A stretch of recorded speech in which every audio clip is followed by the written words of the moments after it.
Several years ago, I tried to get students to do a project where they were using a well-known influence and to take that influence and twist it around and make it contemporary. And in the process of coming up with a project for them, I started on a series of steel models that allowed me to explore space.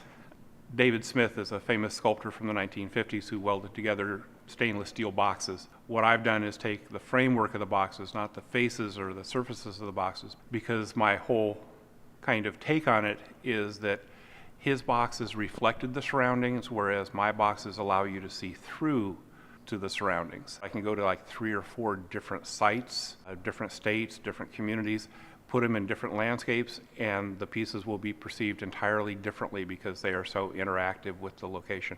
Last year, I was very fortunate to receive a presidential research grant for research and creative activity, and it's the first one of a new series of grants being offered by the university to faculty. And this grant allowed me to buy necessary equipment and a volume of material.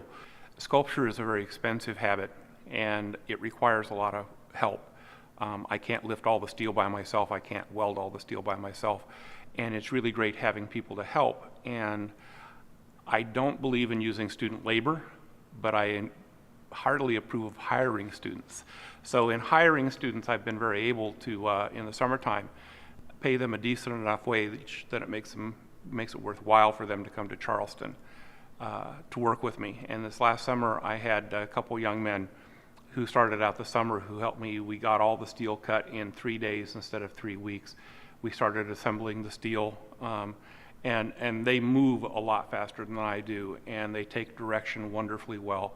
And this is an experience that they're not going to get in their professional lives until they can afford the materials for something like this, which could be years or decades.